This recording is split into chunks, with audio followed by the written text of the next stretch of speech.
Hello. Guess what time it is? It is 3:13 a.m. I want to get body lotion. And I don't have any. We're going to talk. It's very late, but we're still going to talk. You're coming with me.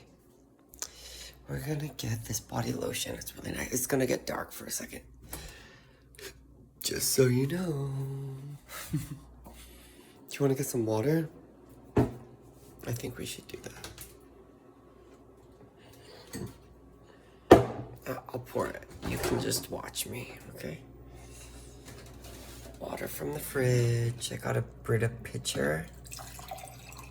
Basically cleanses the water so you don't drink like freaking gross whatever particle things are in the water. Ooh, I'm gonna bring. Ooh, we're gonna do a little show and tell. Ooh. I'm holding super hard. Oh, I'm so excited to talk to you at 3 a.m. in the morning. Okay. We're gonna talk about, I actually wanted to talk about all the crazy things I've done, like the things I've done wrong. I want to talk about that. All the things I've done wrong. I want to talk about that. It sounds really fun. Why? Look at this. This is my aloe vera plant. You're beautiful. You are beautiful. I love you, and I'm sorry that you came off today, even if you weren't ready.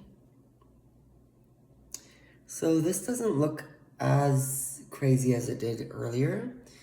I had a different cup of water, and basically what I did was, this is fresh off my plant. It's crazy because my aloe vera plant was literally in a pot about this size, literally. And now it has leaves this big. They'll get even bigger too, but when you pull an aloe vera leaf, you want to drain something called the alloins, and you just put it in a cup of water, it'll drain it out. And then you can use it like that. You can cut it open and mix it in with stuff. But it's pretty much drained. I don't think I need, I'm just gonna keep it in here to hydrate it. And here's the drinking water. Let me open my mouth and I yawn. That's so funny.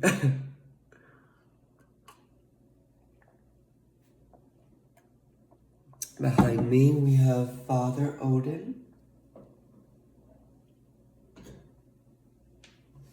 He's very cool. What was that? What the? Oh, it's just an apple piece. Okay. Odin. Whenever I pray to Odin, I usually ask for omniscience and clarity and vision, because this is my opinion, there's a lot of paternal, I don't know why that's in air quotes, but paternal leaders to different pantheons, Zeus, Ra, Osiris. Who's the Hindu one? I guess it's like Vishnu, maybe Shiva, depending on your denomination. Or, like, I don't know, Jesus, and those are more like messiahs, but still. The reason, he needs to be dusted.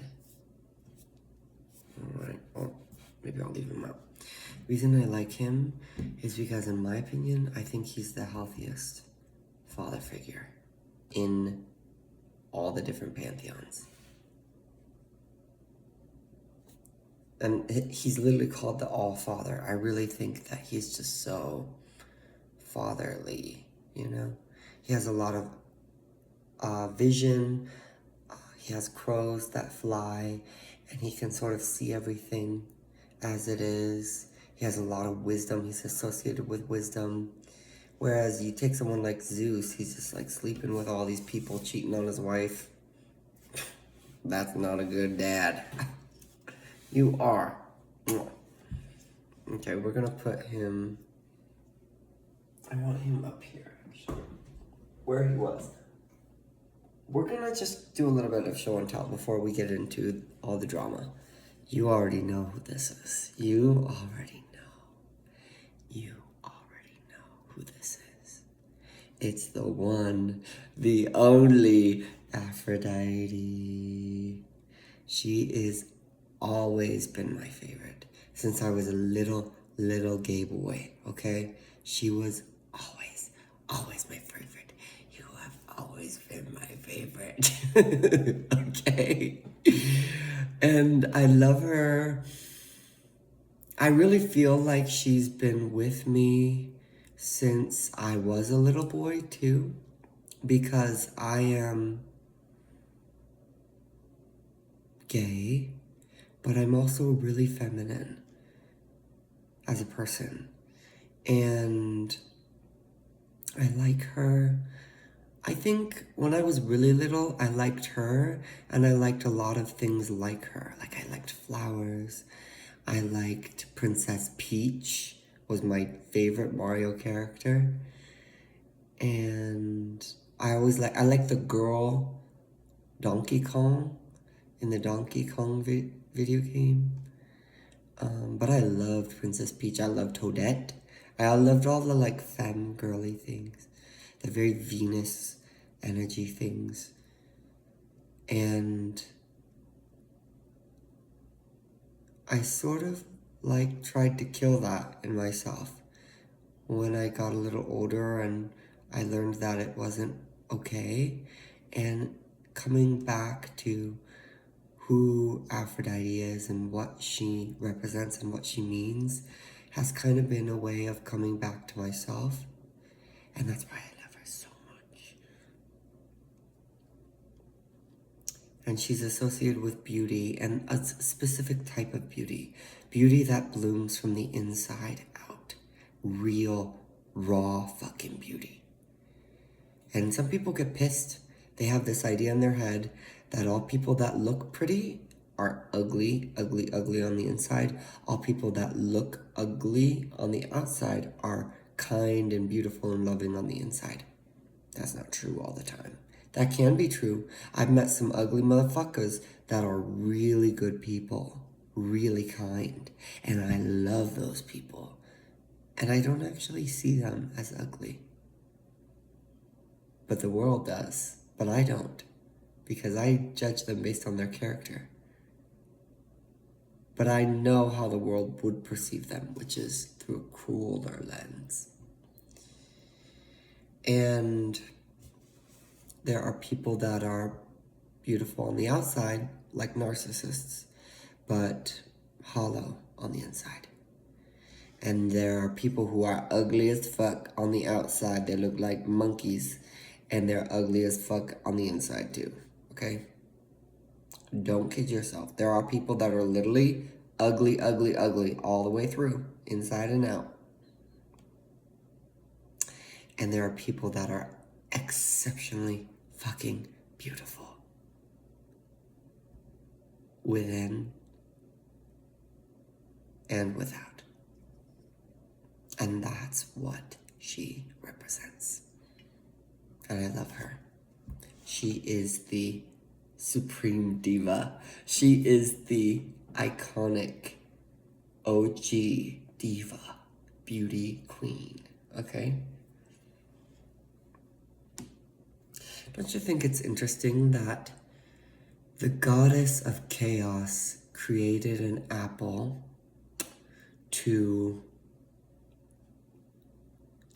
a golden apple the goddess of chaos created a golden apple that said, "To the fairest." And it was supposed to be a competition between Aphrodite, Hera, the mother, and Athena, feminine intelligence. Isn't that interesting? So Aphrodite, in my opinion, kind of represents the maiden.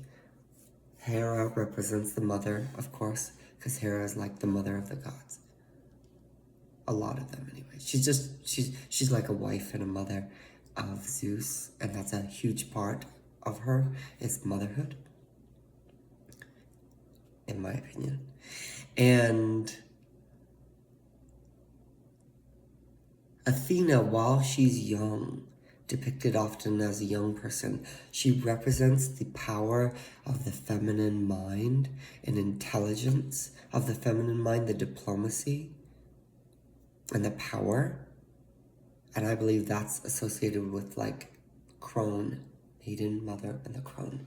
And I think it's interesting that the goddess of chaos pitted these three parts of womanhood against each other. Who's the best? Who's the best? Who's the best? It's not a competition.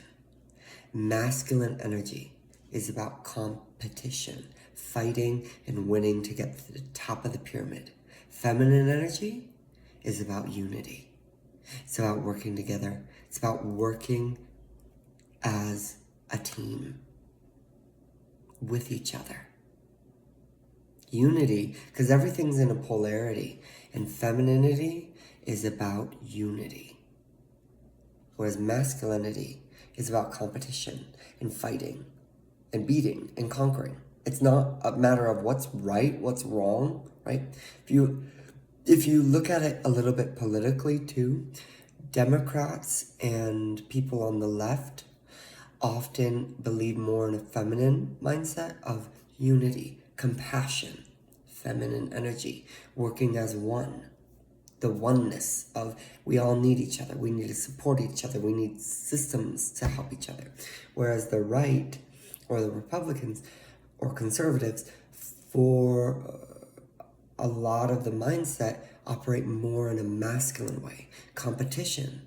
There's so much drive that comes from wanting to be better than someone, from needing to be better than someone, from caring about your individual self and fighting for your fight.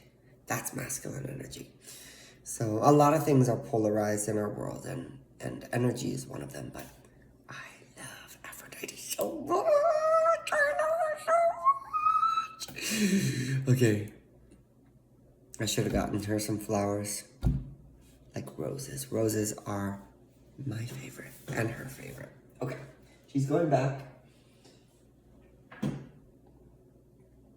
I know, we're doing show and tell instead of the gossip you wanted to hear.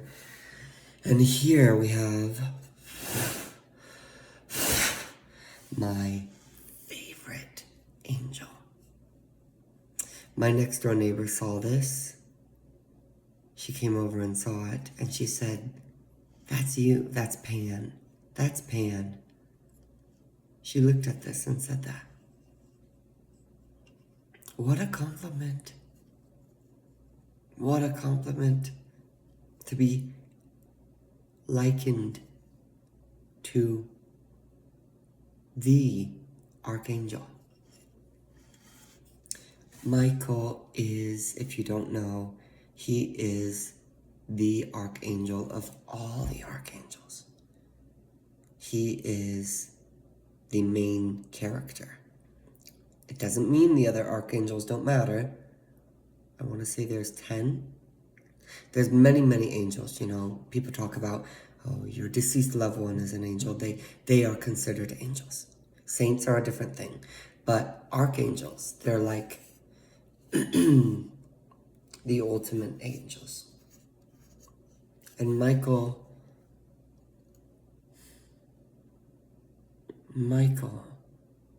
to me, represents light and what it truly means to be in the light and to be love, kindness, your highest self. And down here we have Lucifer, who was more beautiful than Michael, who was at the top. Lucifer was at the top. Lucifer was the best of the best when it comes to archangels. And what happened to Lucifer is he fell. He fell. Some things slipped. Some things fell. And he started to fall from grace. And as he fell, everybody plucked feathers from him and rejoiced in his falling. And he plummeted down to hell. And no one cared. And no one loved him. And no one tried to help him back up. And he became so warped by that pain. And Michael is the one who defeats Lucifer. And I believe that they're two sides of a similar coin. That this is the higher self, and this is the wounded self. The part of us that becomes wounded and warped and twisted by all of the pain and trauma that comes with living on this planet. And this is who we can be, and who we're meant to be, who we're born to be. And we have to be so healed to be able to face this. Because I don't think this is just a battle of like slaying Lucifer. I really believe it's understanding Lucifer and healing that so he can be vanquished within ourselves. And we can just exist as we're truly meant to be in our purest form. With this part healed. I don't think Lucifer's meant a villain who's supposed to be killed. I think he's a wound that's supposed to be healed. We love Michael. Just because I'm witchy does not mean I don't like Christian symbology. Some Christians think that's satanic. The little Michael statue, isn't that crazy? Okay, let's put on some lotion. Let's talk about me and all the things I've done wrong. I know you've been waiting for it, right? You've been like, I want the tea. I want to know all the things he's done wrong so I can tell everyone. He's a terrible person. Okay, don't blame me. Look, don't make it weird, okay? I literally just want to put this on my body, okay? Please don't make it weird. Please. I want to put this lotion. It's nice. I can show you what it is too. It's like Moroccan, or what is it? Is it Moroccan or African? I know they're the same, but Morocco is more specific. Africa is more broad. I don't know if they actually tell us what country it's from, but I often associate good skincare with Morocco. So look at how my skin glows with this. So nice. I'm going to show you when I'm done, okay? So what is the drama? What did I do wrong? What did I do wrong? I did a lot of things wrong. I've done many things wrong. Sometimes I'm very honest with people when people aren't ready for the truth. That is not always good, right? People, as much as you can see the truth, you can understand it, you can know exactly what they should be told. Until people are ready for the truth, it can really hurt them to hear it if they're not ready. So you don't want to do that too soon. But I kind of want to talk about what I did wrong in my last relationship. Because I did a lot wrong. I've already said this, but I said it in like the history. But I want to say it again. Scream it from the mountaintops. Let's proclaim my failures as loudly as I proclaim my successes. Why not? So I cheated on him. But I don't consider it cheating because he didn't actually have the balls to be able to call me his partner. He didn't make it official. That was part of why I cheated. And I think cheating is complicated. I don't think it's black and white, really. I've known people that cheat that are horrible people. I know people that cheat that are really good people that haven't processed something. And so cheating is the way for them to find a way out of what they're feeling. And I think women and men cheat for different reasons. And I say that with a grain of salt because I think it's more about energy. Like if you're more feminine as a person, you'll cheat for a different reason than a person who's more masculine will cheat. I think women tend to cheat, and I identify with this too, because they feel alone and they're literally dating someone and they feel so invisible, unseen, alone, not emotionally held or emotionally loved. And what they don't actually care so much about cheating. It's being seen, feeling safe, feeling wanted, feeling emotionally connected to someone, feeling loved emotionally. It's very emotional for women. And usually that piece is lacking. And the guy usually interprets it as, oh, I'm not good enough. Oh, what does that guy look like? What does he look like? What are you doing in the bedroom? Why is the sex better? It's not usually about that at all. It's actually about her feeling isolated, her feeling completely alone in a relationship where you shouldn't feel alone because you're with someone, and none of her emotional needs are actually taken care of. She's not just like horny and wants to have some fun. That's almost never happens.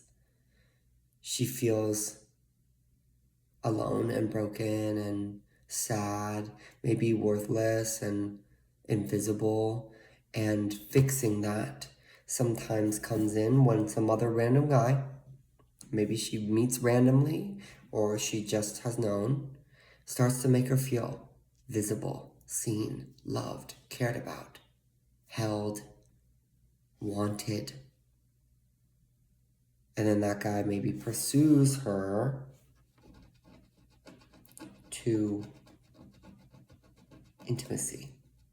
And she doesn't say no because it's everything she's wanted from the guy she's dating, but she's not getting it.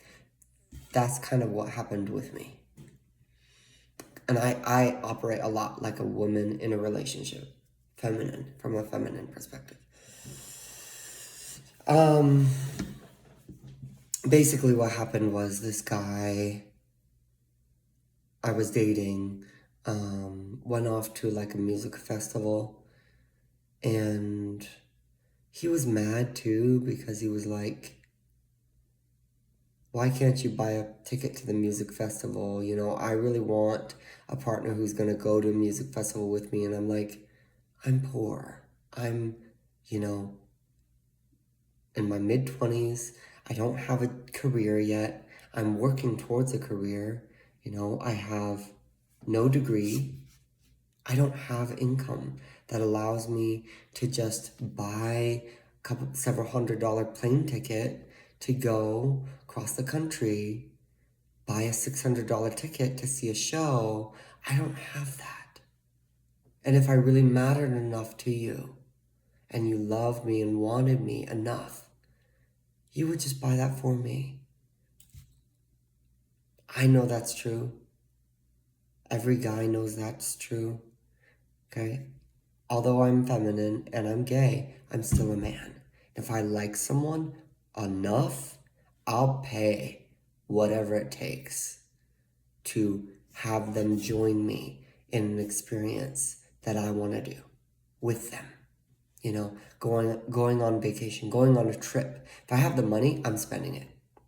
Buying a concert ticket. buying a ticket to the movies. If I want to go and I want a company of this person because I like them a lot and I'm a man, I'll pay the price because I like them that much. You see? That's why when girls say, I want a guy to pay for dinner, that's what she means. And this guy went by himself, not by himself, with all his friends to the music festival without me. And I was left. I don't know if I was house sitting for him. That would have been kind of scummy, huh? To be the housemaid while he's gone. I might have been house sitting, I don't know.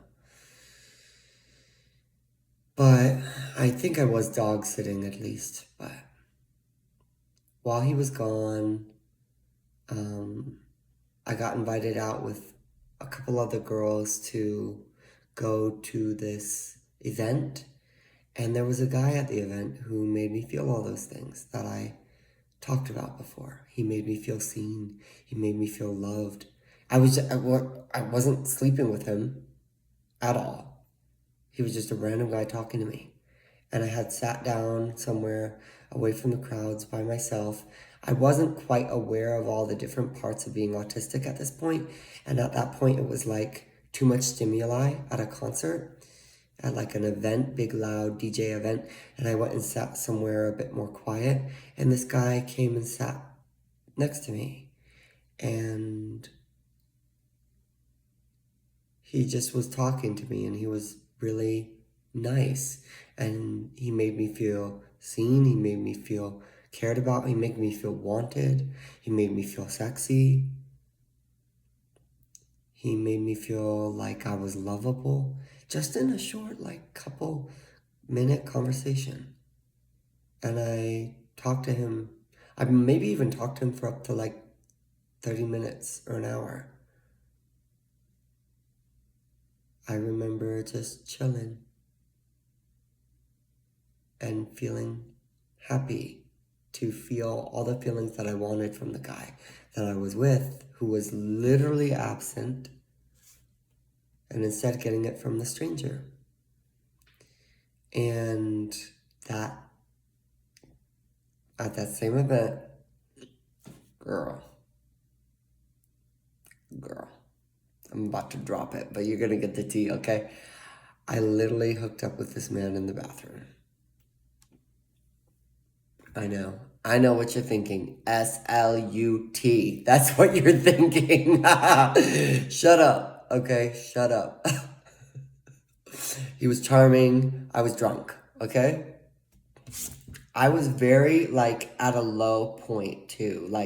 I'm talking really feeling hopeless, really wanting to give up on life, really, not feeling okay at all. And I literally reached out to the guy I was dating multiple times. I'm at a really bad place. Can you just talk? Can you spare 5 minutes to talk to me on the phone? Nothing. He was just absent, having a blast at the music festival across the country. And here I was, alone. And then this guy comes along. And he was like, do you want to go to the bathroom with me? I'm like, what does that mean? What does that mean? So, I'm not going to get any more, you're not going to get any more details than that, okay? You've had enough. Because now, I'm a grown woman, okay? Grown women don't play games. Grown women say, oh, you want me to take me to the bathroom? You're in the wrong tax bracket for that kind of merchandise, baby boy. You need to take me on 7 more dates and spend $250 on me before I even think about some crazy shenanigans like that. But I was young. I was dumb. I was unafraid. Okay. It is what it is, okay? I'm honest. I'm very honest. I like to be honest. It makes me feel good. It makes me feel like, ooh, all the cards are on the table. What are you going to do? I'm literally here owning it. Look at my skin, though. Look at my skin. So these pimples are starting to come down. They were pretty bad, literally for a while. I don't know exactly what they are, but maybe I should research them, find out. The pimples are starting to get a little bit better, but I don't exactly know what to do about these side cheeks ones. Anyway, that was a big no-no. That was a big no-no in the relationship. That really messed everything up, like really bad. Because I ended up telling him. He didn't find out. He just sort of like pushed and pried until I told him, because I like to be honest, you know. And then as soon as he found out,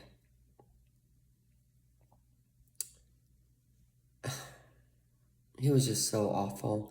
There wasn't any of like, I want to understand where you're coming from. I want to understand how you're feeling. I want to understand why you chose to do this.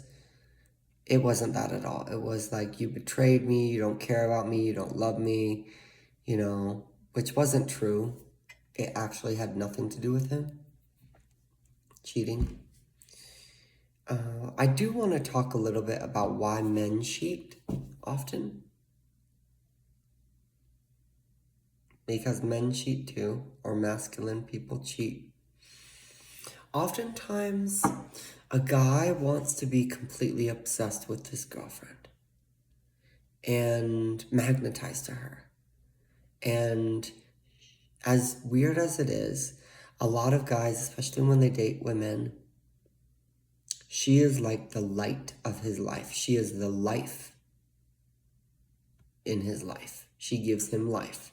She is his muse. And when, I don't want to say it's the woman's fault when a guy cheats, because that's not healthy, but oftentimes women energetically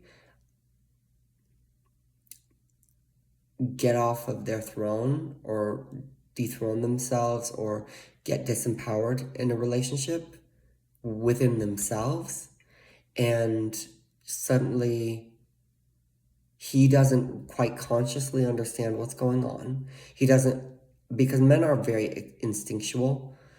They don't think things through all the time, especially intimacy. But he just doesn't feel magnetized to her because she's lost something within herself. And what that is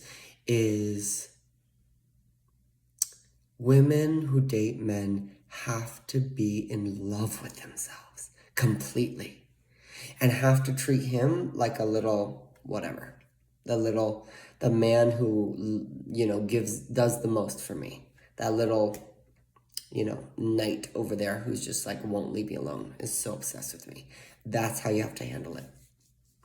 Okay, as soon as a woman starts losing her self-worth, losing her self-esteem, and pouring all her energy into him, he suddenly is like, am I the light? Am I the muse? Am I the life of this relationship? I don't feel that way. I can't find that within myself. I'm a dude, bro. I want a woman who's gonna be that inspiration for me. And he starts to feel really like hollow and not into her because she's not into herself and not inspired by her and not obsessed with her because she's not obsessed with herself, because she's not inspired by herself. She's lost her most important thing, which is the feminine rules the energy, the masculine rules the physical. She's lost her seat of power in the relationship, which is the energy of the relationship. And in doing so, he literally doesn't have the passion anymore. And he feels hollow inside. Until a girl passes his path who makes him feel that spark to chase again, to be a king, to be a knight, to go after, to charge forth, to be inspired, to have a muse to fight for, to have a goddess to fight for. And if she opens the door a little bit, or even just gives him a glimpse of what that feels like, even if underneath she's kind of a pick-me girl, but just gives him a glimpse of that, oftentimes men will take it. And they can't resist it because that is such a driving force for men. To be the king for a woman who knows her worth. That really, really does it. And there's it's much more complicated. There's a lot of different reasons people cheat, but by and large, you have to understand masculine and feminine.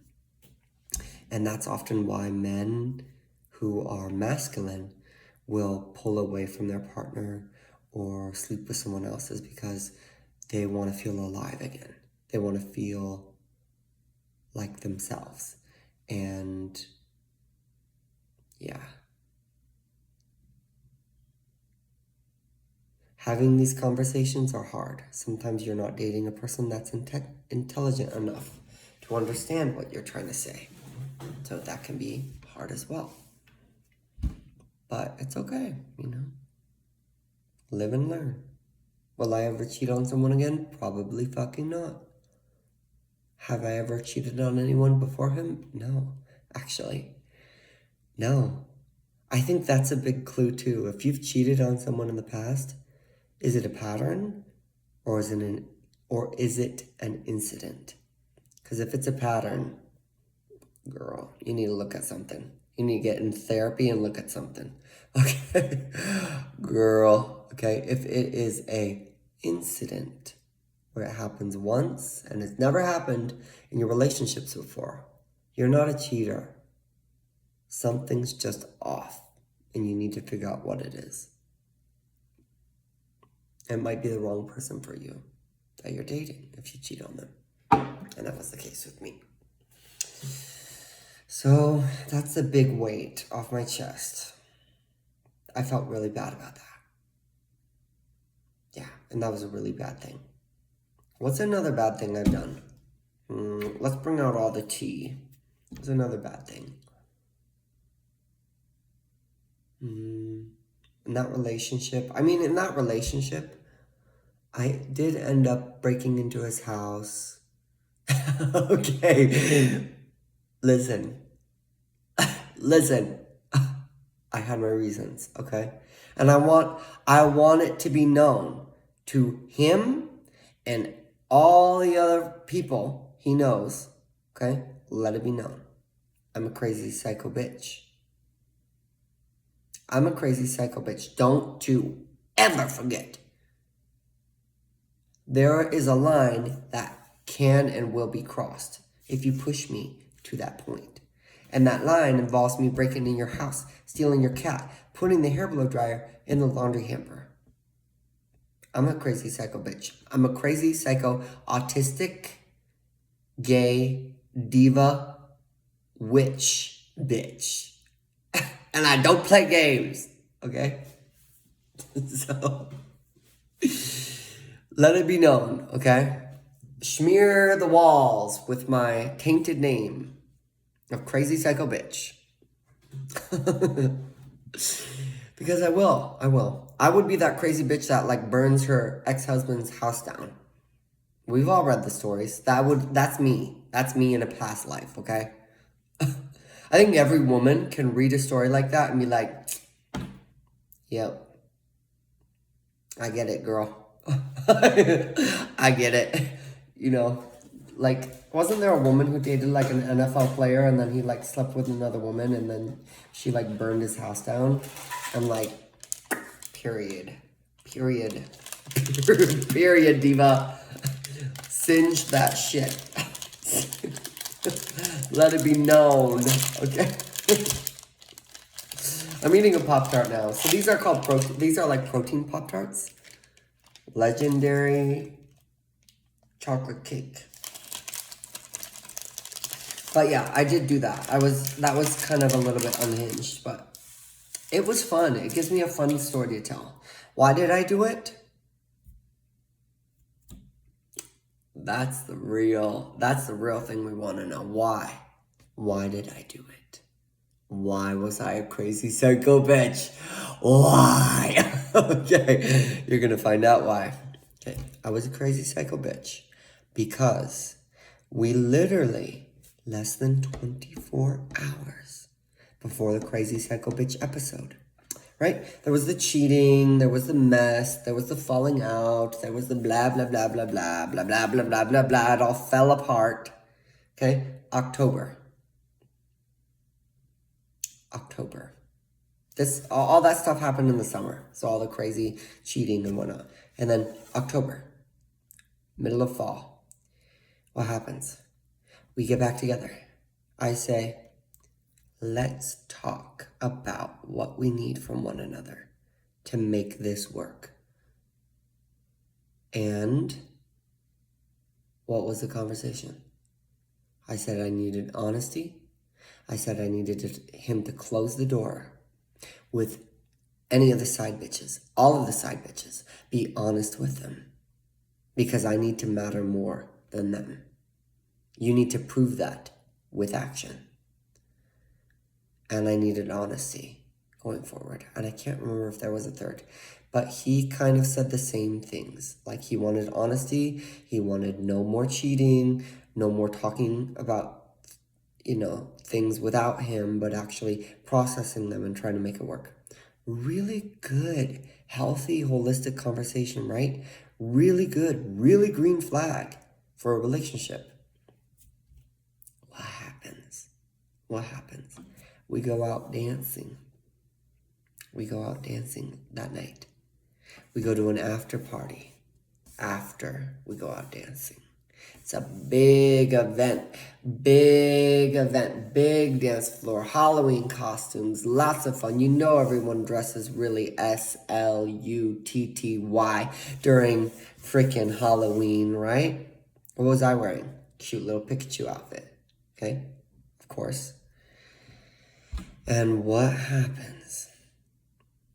There's another cute boy. There's many cute boys at the club besides me. Okay, and what does he do? He's not sober, and ooh, he forgot. He forgot about the conversation we had 12 hours ago. Oh my God, where did it go? I don't know.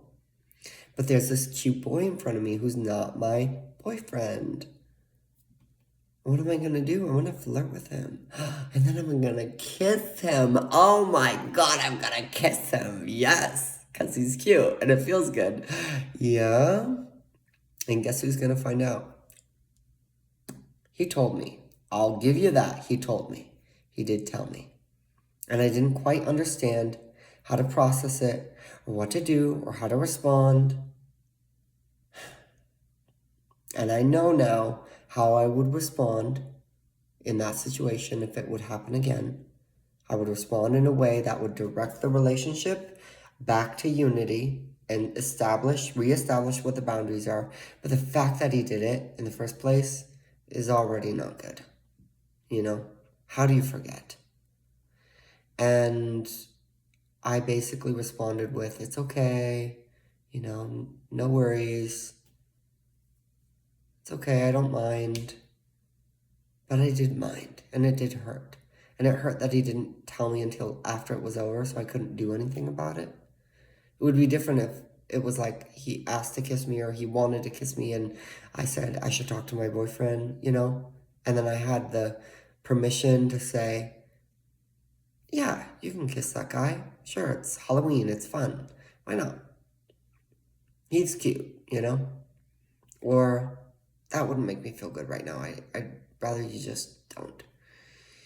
And to make it worse, it was like maybe 30 minutes later, after it had happened, I looked across the dance floor after I had gotten some water or something, and I saw him making out with this guy, like locking lips. The second time. Same guy. And it was just like, it was so cinematic, it was so pretty, and it was so painful for me. Because it was like they were under the lights, it was all this pretty lights, and they were just like kissing on the dance floor, and I felt so irrelevant, unimportant, ugly, unlovable, and unseen. Because I wasn't. Wasn't even on his mind, didn't even think about me, didn't even care about me in that moment. Just cared about himself, and this guy in front of him that would feel really good to kiss, who, by the way, his breath stinks, okay? I know this guy. I'm not going to say any names this video, but this guy that he kissed has stanky breath, okay? I smelt it before, okay? And he's a 7. I'm an 11, okay? You just downgraded. He did downgrade. But it made me feel bad. And a normal girly would have cried and gone home and decided never to talk to him again. Maybe break up with him, tell him what she experienced, cry, and move on. But I am not a normal girly.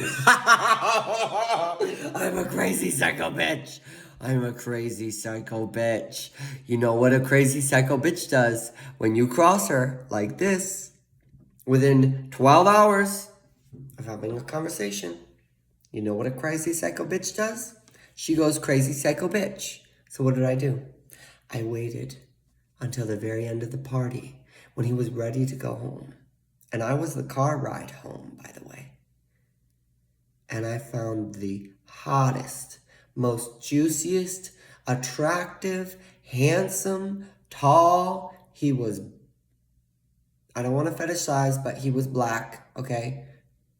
Okay? I'm sorry. I'm not trying to fetishize black people, okay? But he was really attractive, okay? Like, really attractive of the people that I saw there. And I talked to him outside the bar a little bit because I was like taking a break. And we came back in.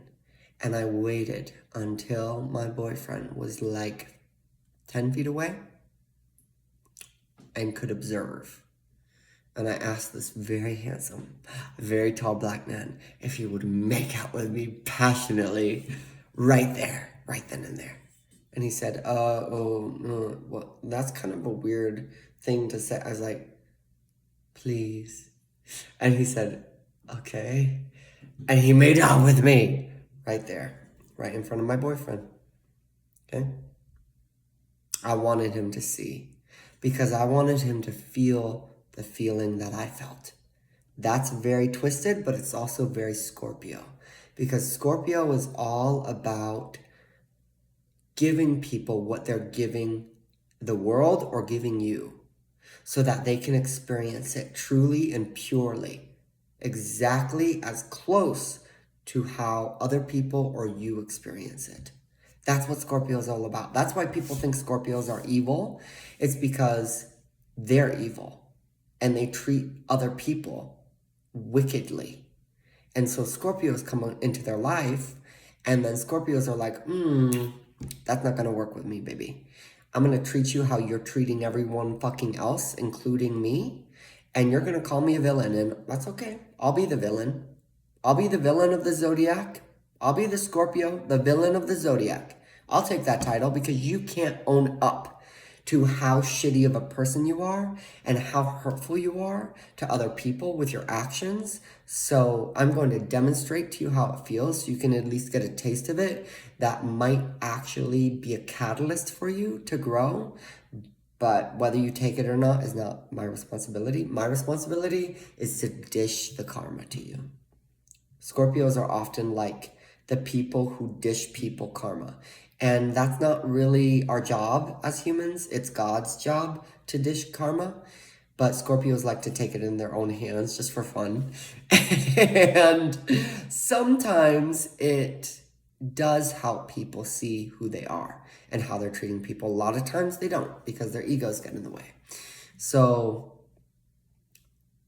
I have a lot of Scorpio placements, and that's why I did that. And he got so livid and hurt. And he came up to me and he's like, I'm just walking home. And he stormed out the bar.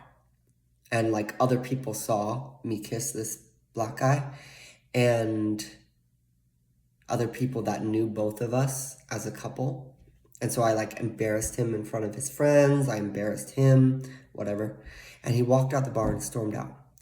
I went after him and I tried to ask one simple question and get him to answer it. And it was, how did that make you feel? How did that make you feel?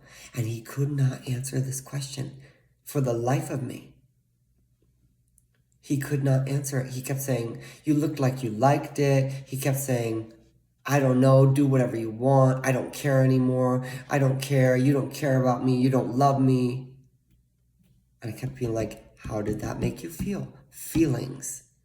Name them. Happiness, sadness, grief, pain. What are you feeling? And he was just so tuned out, he couldn't feel his feelings. And I was trying to get around in that moment when he was very triggered. Maybe not the best time to have this conversation, but in that moment, I was trying to get him around to figuring out how it felt to understand with empathy how he made me feel watching him kiss another guy on the dance floor twice. And it ended up going up in flames a little bit. He just stormed and walked home, and it was like a big argument or whatever. Because it was a bit too big for him, I think, to really get in that moment, and he was really flustered. So it's hard to actually understand all that all at once. But this all happened just like, right after that conversation earlier that day. And then in the evening, or not in the evening, but like the next day, I went even crazier. Oh my God. I went even more psycho. Girl. Like literally off the rails. I broke in his house, okay? The door was locked. The window had a bar in it. I still found a way. I'm a psycho crazy bitch. I will find a way. If there's a will, there's a way. Okay? I will go to prison. Okay? Breaking and entering. That's really not okay. That's really psycho. But I did it. Okay? We're not going to do it again. Okay? So I broke in his house. What'd I do? I stole his cat. That's the first thing I did. I stole his cat. I thought, fuck his cat. I'm stealing it. I'm taking it home. I'm holding it for ransom. He's got to give me money to fucking pay this shit back, because it's not enough to kiss another handsome black guy on the dance floor. I need more, okay? I took the cat back in his house because I thought that's way too far. Way too far. I can't be like that, okay? Okay? I brought the cat back, and then I decided to move everything in his apartment to different locations. I decided not to steal anything because I thought that was unethical. And I just moved everything around. So I put all the possessions in different locations in his house so it would mildly irritate him and keep him from finding things that he wanted to find. And I threw like the hair blow dryer in the laundry hamper. I remember that specifically. And I put the death card and the lover's card on his nightstand so he knew. It's done. Okay? Lover's death on your nightstand. Okay? I pulled it from his own tarot deck, but that was cute. That was a fun little, that was a cute little piece I added. Not necessary at all. Very childish, but that's what I did. And then he literally came home as I was leaving, and I had to explain what I was doing, and it was really awkward. And I basically said I broke in his house and moved all the things around. And I was candid, because that's just what happens when you catch me red-handed, is I just tell the truth. Okay? And then I think later, quite soon later, I basically said to him, I feel better about myself as a person when you're not in my life, so I'm ending this relationship today. That's what I said. And I stuck to that. And when he started dating another guy and lying to another guy, young, 20, 22 years old, I reached out to this guy when I knew some of the background stuff, and I knew he was cheating. I knew he was slinking. I knew he was deceitful. I knew he was lining up the new prey, the new boyfriend that he got literally like a month or two after the falling out with me, lining this boy up to hurt him. I reached out to this boy as a girl's girl would. And I said, let me tell you my experience with this man. And I did. And I might have saved that little 22-year-old boy from some big pain. Years of pain. And I texted his ex-fiance, which is a psycho bitch thing to do. And I told his ex-fiance, you are not the bad person. I did. Because that's what I would want to hear. Because I heard all of the drama, all of the slander, all of the rumors, all of the gossip, all of the belittling of his ex-fiance. The one before me. And I experienced the relationship, I experienced the person, and I understood what had happened with the ex-fiance, which is what happened to me. Granted, he's a different person. He's probably not as the same person as me at all, like kind or whatever, but I did send him a message and say, do not gaslight yourself and think that you're a terrible person and you did everything wrong and he's an angel and all these friends sided with him because of that. Don't believe that. You're a good person, and my experience with him was awful, really awful, horrible, up until the very end and after the very end. And I sent this text that would have felt so validating and healing if I had dated a man for 8 years and got to the point of being a fiance and then been discarded like a piece of trash, lost all my friends. That's what I would have wanted to hear. And so that's what I sent him. And I got called even more crazy psycho because, look, I cheated on him, broke in his house. What else I do? Texted the current boy, okay, the new boyfriend, and texted the ex-fiance. Those are all the crazy things. But that's old news, old story. Boring, boring, boring. Why don't we talk about the fun, exciting new stuff? New wrongdoings. What are my new wrongdoings? New infamy since 2024 started. Goddamn, dude. I need to get to work. I need to stir the pot a bit more. I haven't been causing as much gossip. Listen. There are women on the internet. When I'm a celebrity, which I will be, by the way, I will be a celebrity. I have to make sure I at least have a little bit of gossip about me, right? We're canceling him. He's trash. Terrible person. He's falling apart, right? The ugly pictures on the magazine. Why? Because there are divas out here making a living talking gossip about other divas. Somebody has to help them pay their bills. Okay? And the only way you're going to help them pay their bills is not by being famous. It's by being infamous. Okay? They want the drama. That shit sells. Okay? They need to pay their bills. They don't care about you or your feelings or your reputation. They just care about paying their bills and feeding their family. And how are they going to do that? They're going to gossip. They're going to talk gossip. They're going to write gossip in the gossip magazines. They're going to write gossip in the TV shows or the YouTube channel gossips. Okay? We got to help these girls. If they got no gossip because everybody's healed, what the fuck are they going to make money from? Okay? So, I've been slacking for literally like a year. Haven't been any gossip, no drama, no infamy, no content for the divas to gossip about on the gossip magazines, on the gossip other thing like YouTube channels. Okay. Seriously. So I haven't really done anything crazy in the past year and a half. Anything psycho, anything at all. Anything infamous, anything worth gossiping about. Been fired from any jobs.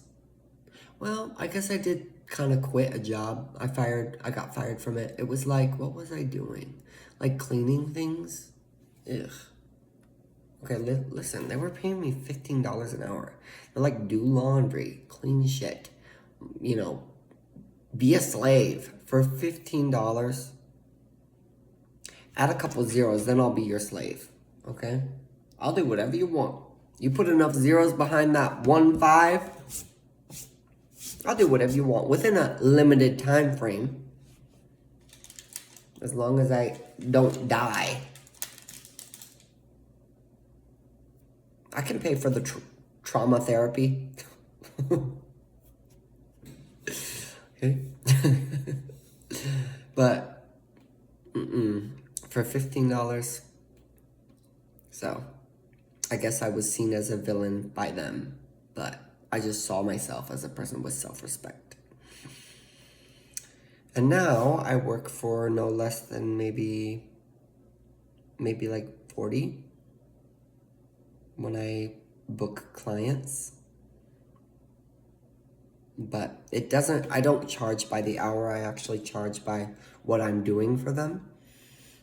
So I charge by like exactly the services I'm providing, itemized in a certain way. And in general, with the speed I work, which I can work really efficiently and really well, I can work at a good enough pace where that it's like $40 an hour. Sometimes 50, sometimes 60. Just from working fucking hard, working my ass off, cleaning shit. People don't know how to clean like me, girl. I am the king of cleaning.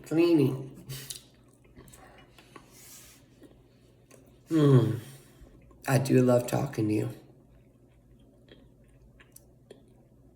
I love talking to you.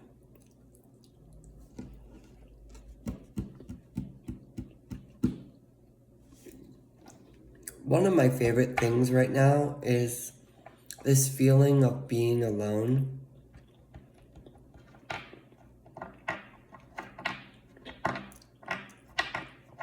And feeling like, I don't know, there was so much liberation in some of those first YouTube videos I made where nobody fucking saw them. Like, nobody. And then people started watching this shit. And I'm like, mind your fucking business. Mind your business. Okay? I'm using the internet as therapy. There's literally billions of other fucking videos to watch. Mind your business, viewer number 3. Because viewer number 1 and viewer number 2 is me and me. Okay? Me and then me rewatching. That's what the first videos were.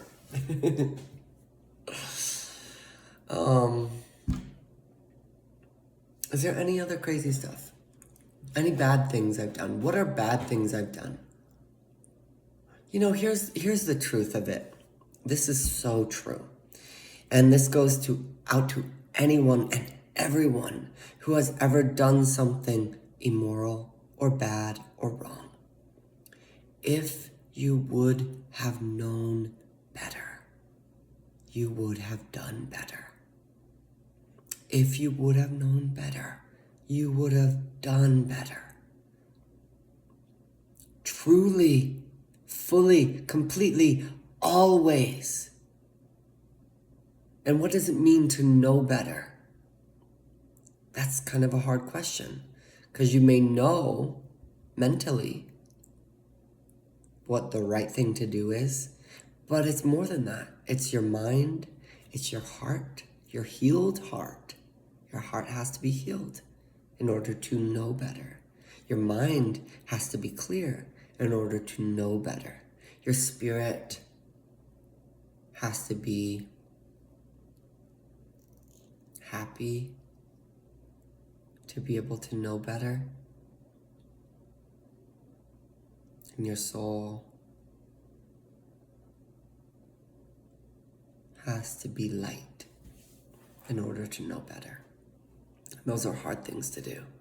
But if you can get there, you can figure out what is the better thing to do in any given situation. Because the truth is, you did the best you fucking could in that moment to do what you thought was right. And that's so true. Any actor who plays a villain understands this viscerally. That characters and people just act from a place of their own justice, of what they think or they feel, or their spirit, as warped as it may be, or their soul, as warped as it may be, feels is right in that moment. And they pursue that and live and die by that. And later, often, you figure out, you get more clarity, you learn. And that's how you grow. So forgive it. And some things have heavier consequences than others. And that's okay. You have to be in reality and realize this has a heavier consequence because I chose this. And that was something I wouldn't choose now that I've lived through it. Or maybe you choose it again because you haven't learned and you want to try it again. That happens often, where people choose the same thing more than once because the first time they had the opportunity to learn and know better, but they chose not to do it. Do the work and know better.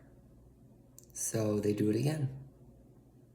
And they get another opportunity, and that can keep happening until you die.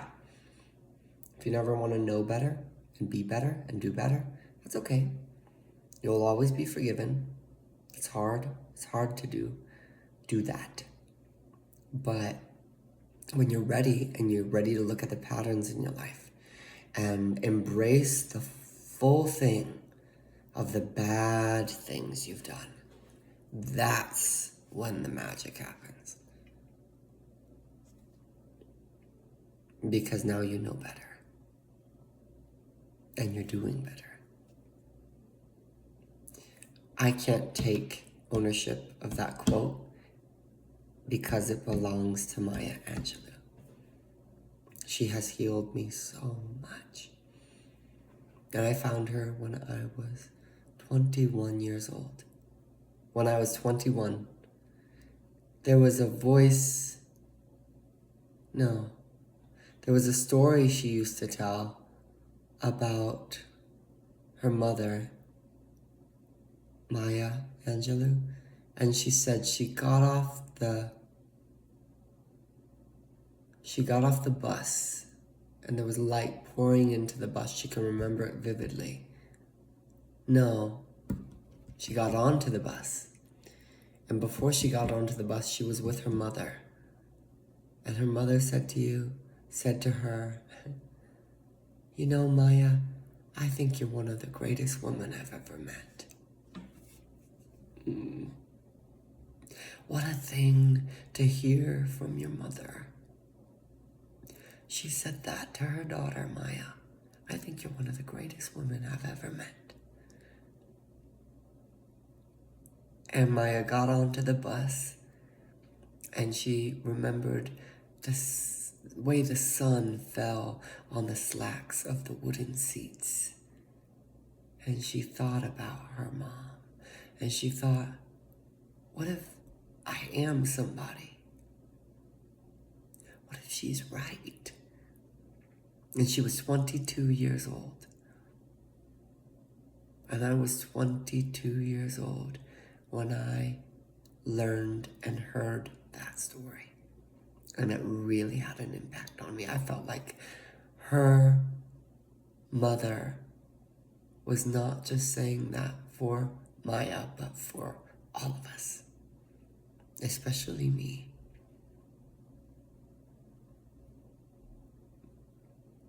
And I've always really been impacted by Maya. I used to memorize all of these works from her. Maybe I should return. I feel like Maya is going to be incredibly important when I write, when I step into being a writer, which is a big part of why I'm on this planet. I like dancing. I like all of the physical things I do with my body. I love singing. I love YouTube. I love video games. I have so many things I love.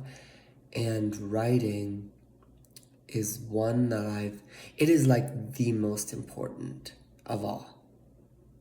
But I have been doing it sort of hidden for a long time. And when the time comes, I think I'll be ready to unleash it and step into it fully. But it's not now. Now, all I'm doing now is fabricating a world, fabricating a story, collecting pieces, putting them together, hiding the details from wicked people who might warp it or take it or steal it or destroy it, and keeping it with myself and getting familiar with who these characters are, who these people are, and what the story looks like and what the story means.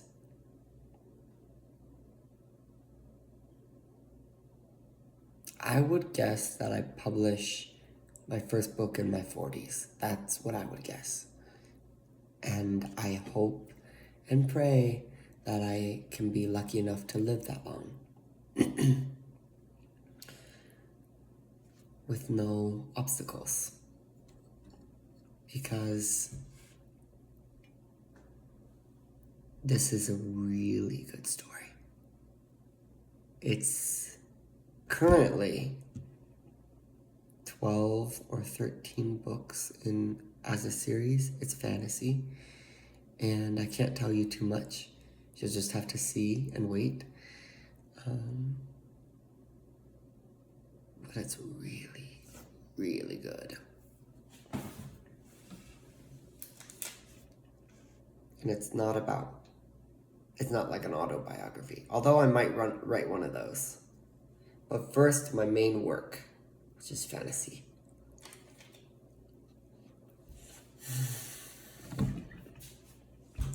It's going to be 4:30 a.m. about now.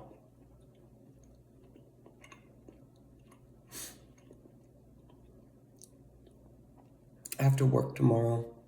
I've got a couple jobs, and I don't know, I've been trying to wake up at 9 every day. It's hard. It's really hard for me.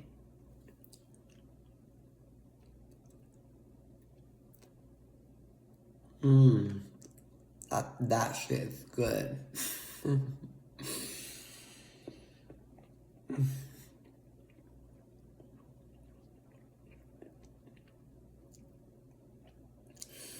You want to know something interesting? I'm autistic. Ow. And so sometimes I don't make eye contact. That's just a thing with autistic people. And I will be talking to people, and then I'll look in a different direction because eye contact's really hard. I don't know why that is, but it is for autistic people. And literally people will they'll look over at whatever direction I was looking, and I'm like, please don't do that. Please don't do that. They're like, what's over there? What's over there? He's looking over there. He's looking over there. It's like people are so obsessed with me. What's going through my mind, what I'm thinking. Mind your business. I'm autistic. I don't want to look at you. That's it. It's that simple. I'm not looking at anything. I'm just not looking at you.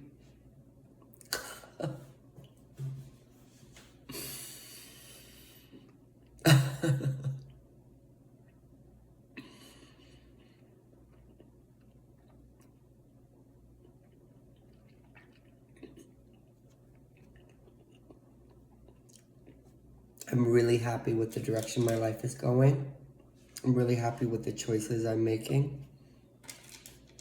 I feel like I finally come out of the fucking dark. I know what they say. New levels, new devils, okay? You reach new levels. There's new different types of difficulty. It's not like you get increased skill in a video game and then suddenly the game's easy peasy. You get increased skill and then you fight harder bosses. That's how it works in real life too, I know, okay? But I'm just talking about the rock bottom. The absolute hopelessness, the absolute nothing, the absolute no will to keep going, the absolute isolation, the absolute dark night of the soul.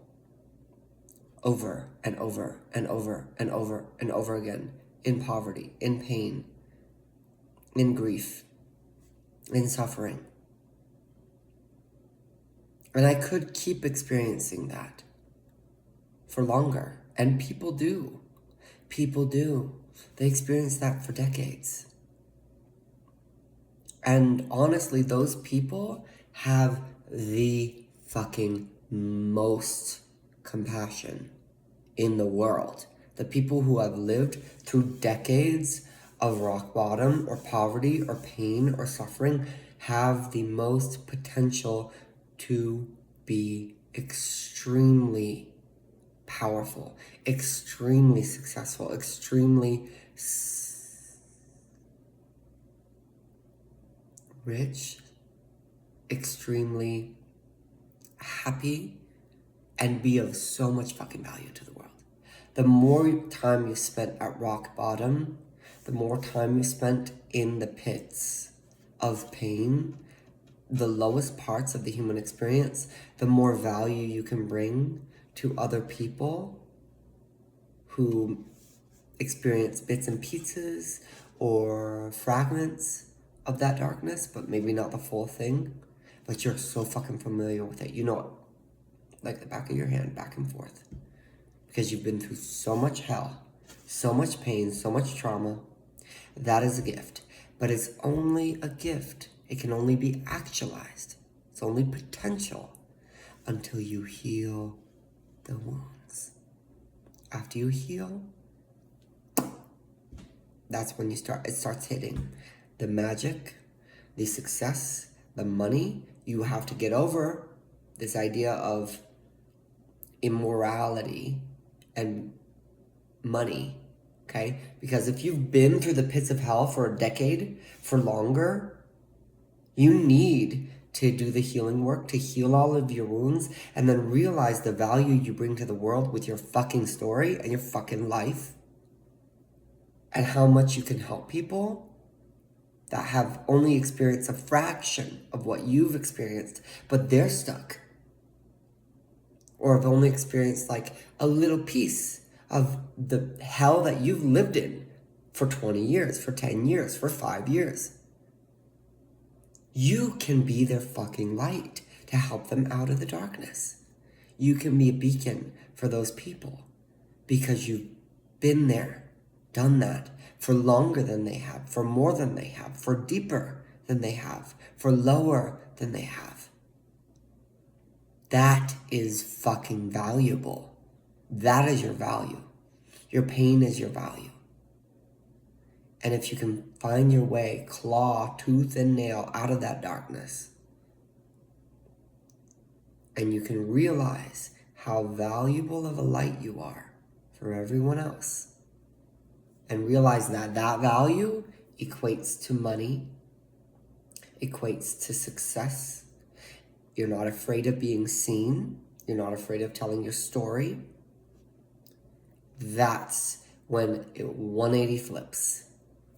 Because the richest people, the most successful people in this world, going forward into the future, should be and are going to be the people who have been through the most darkness, the most pain, the most trauma, and have transmuted that, healed it, risen from it, and gained success. Those people are going to be the billionaires, the millionaires. And what are they going to do with that money? what do you think they're going to do? Do you really think money is the root of all evil and those people are going to forget the years, decades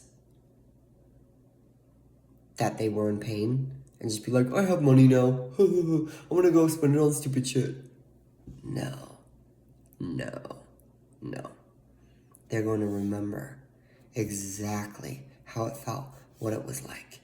And that money is a conduit for their power that will help them build the world into what they want it to be, where people don't have to go as low as they had to, for as long as they had to.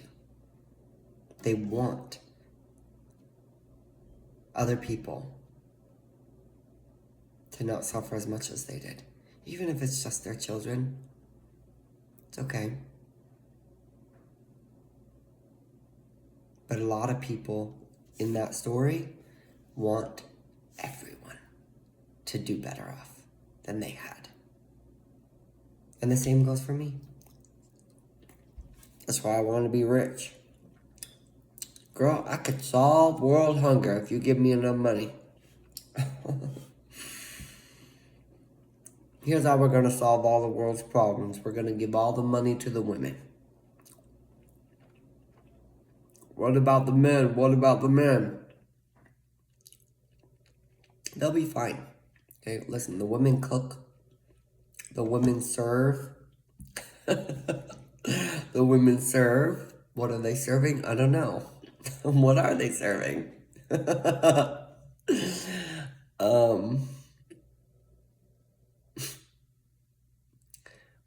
Women provide life and love and unity and all that. Solve the global warming thing, solve the homelessness, solve the education problem, solve the war problem. I'm sorry, I can't even think of a time when a war was started by a woman. War is a masculine energy. It's not bad nor good, but it's masculine. Competition, like I said earlier. And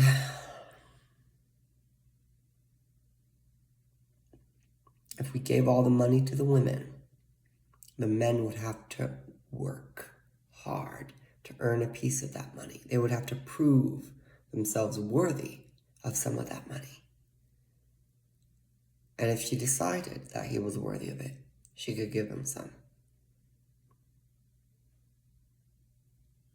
And the money would be used to help solve problems that we face as a collective, not as individuals. Individualism is masculine. Collectivism is feminine. If we're going to solve the problems on the planet, feminine people and women have to have the money. And historically, they haven't. They've been disempowered. Why? Because we literally used to burn women that knew their power. We literally created a whole religion to try to control and disempower women. No more. That needs to end. That needs to, bye-bye. That's in the past now. Women need to rise up and become the queens of pentacles and the queens of cups, like they were born to be. All the feminine women. Masculine women, they can be the queens of wands and the queens of swords. And there's nothing wrong with that. But the feminine people have to have the money. Because the masculine people, when you have power, it's more about, you care about your individualism. You care about how you can outcompete people with that money, right? That's not good nor bad, but it definitely doesn't help the planet, doesn't help global education, it doesn't help war, it doesn't help a lot of crazy things that we see and we know. The solution is so simple to the world's problems, and it is just women in power. Women, rich women, getting money, holding true to their love, their kindness, their soul, their spirit, their emotions, their mind, their power, their presence, holding that, while also having a lot of fucking money and being really powerful and choosing to allocate that power in ways that help everyone. And all the women are doing the same thing while the men are working and competing and fighting each other and trying to outdo one another to earn a piece of that beautiful pie that the women have created in this beautiful world. That's the way the planet's supposed to look. It doesn't look that way, sadly, because we've just lived in an imbalance for too long. And we need feminine energy to rise up. That's why I was born. That's why I was born. As a man who is gay and who is extreme. I'm a feminine. Spiritually, energetically, as a soul, I'm a feminine. And some people's souls are masculines. And historically, we've thought all men are masculine souls, all women are feminine souls. That's often true, but there are different people like me who are men, but they're feminine souls and gay. I think being gay is just a part of that, and it's been important for me to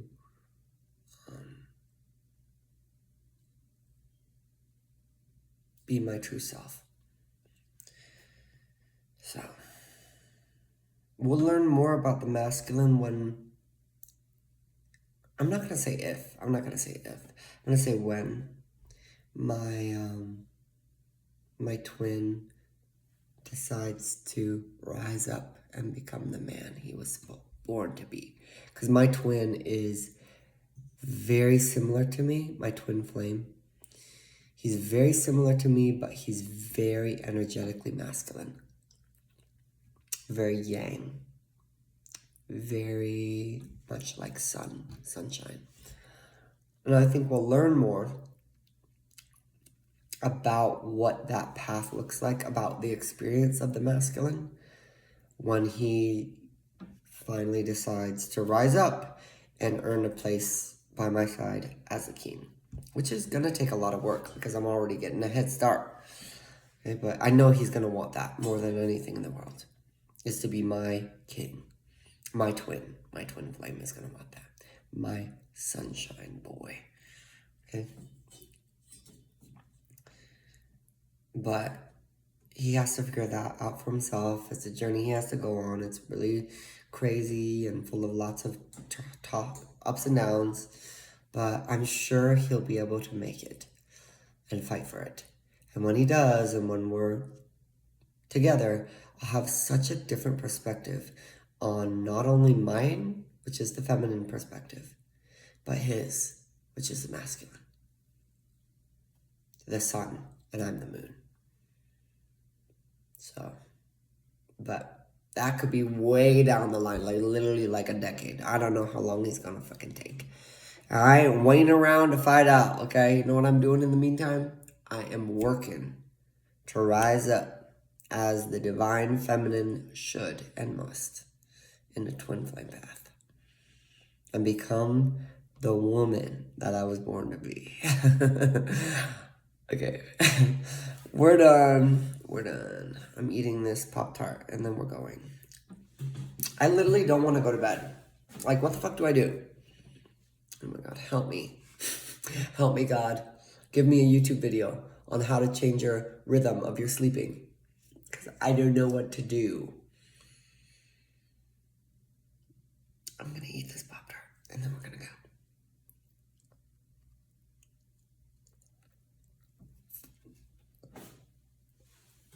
I got to tell you something. Look at my teeth.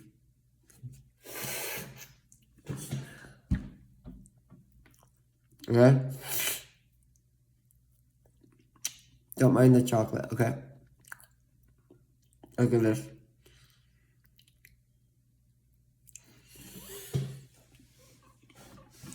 I am healing my gums.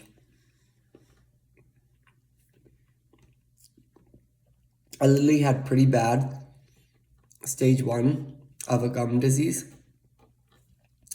And they're healing.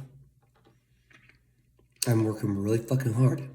Like every day, twice a day. It's hard. It's hard. It's really hard to heal anything in your body. But I believe everything can be healed. You know? I know what they say. Oh, some conditions can only be managed. They can't be healed. You have COPD for the rest of your life. You have to live with this cancer. You have to live. But I believe, delusional as it may be, that every fucking thing, every affliction that your body gets can be healed. Because I believe that the belief matters. And if you believe that it's possible, it is. And my gums have changed a lot. And I've only been doing this for like 2 months, working my ass off to try to heal them. And it's a lot of work. Healing is no fucking joke, right? The quote, you can break something in 2 seconds. It can take forever to heal it. Healing is hard. Killing stuff is not. Breaking stuff is not. I think that's so true. But we're out of time. We gotta go. I love talking to you. Thanks for listening. I'm glad I got to get all that off my chest, because I think sometimes people misunderstand me and they think, oh, he's done all these bad things, blah, blah, blah.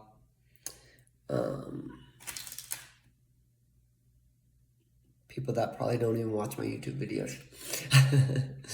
But I want to prove those people fucking wrong. I will say everything that I did wrong. I will say everything that I did that was bad. Because I want to own it. It's my mistake, not yours. I did that wrong. That's my mistake. I fucked up. That was bad. That was a bad thing. That was not a good thing. That was not a good, high, lovely way to be and do and act. But I did it. And I fucking own that without any hesitation. I want to own it completely, not hidden, not try to dodge it. I want to own it. All my mistakes, all my bad things, all the horrendous, horrific things that I could do in my life, I want to own completely because they belong to me. Because if I had known better, I would have done better. And so I can acknowledge that I did it, that it was bad. And if I can fully understand it and know what is better and why that was not the better choice, if I can figure that out in my mind, my heart, my spirit, and my soul, then I can do better and be better. And I can't change it. I can't change what's happened, but I can change what I do going forward.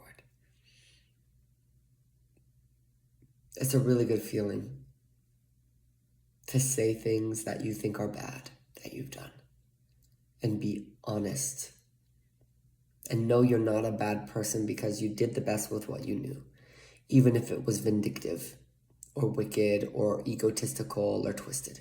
You did the best with what you fucking could and knew at the time, no matter how horrific the wrong. You didn't know better. Even if you knew better in your mind, logistically, maybe your spirit didn't know better. Your soul didn't know better. Your heart didn't know better. And all of those pieces have to be fucking together in order to know better and do better. And that's not an easy thing to ask of yourself. So even if you repeat the same wrong things over and over, some piece is missing. And it just needs to be healed. I love you so much. I could talk to you for hours, literally.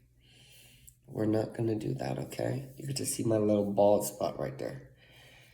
Okay? I do kind of like this. It's kind of cute. I don't know. I have another one over here. Right here. Yeah. think I'll have to say goodbye to it if my hair starts to change, which is kind of sad, but it is what it is. I want luxurious, bouncy hair, okay? You can't have luxurious, bouncy hair if you completely heal and change your baldness. You can't really have both at the same time. I could have both. Maybe I could have both. Luxurious long hair with some bald spots. That would be pretty fucking iconic. Okay, I love you. We're going for real now.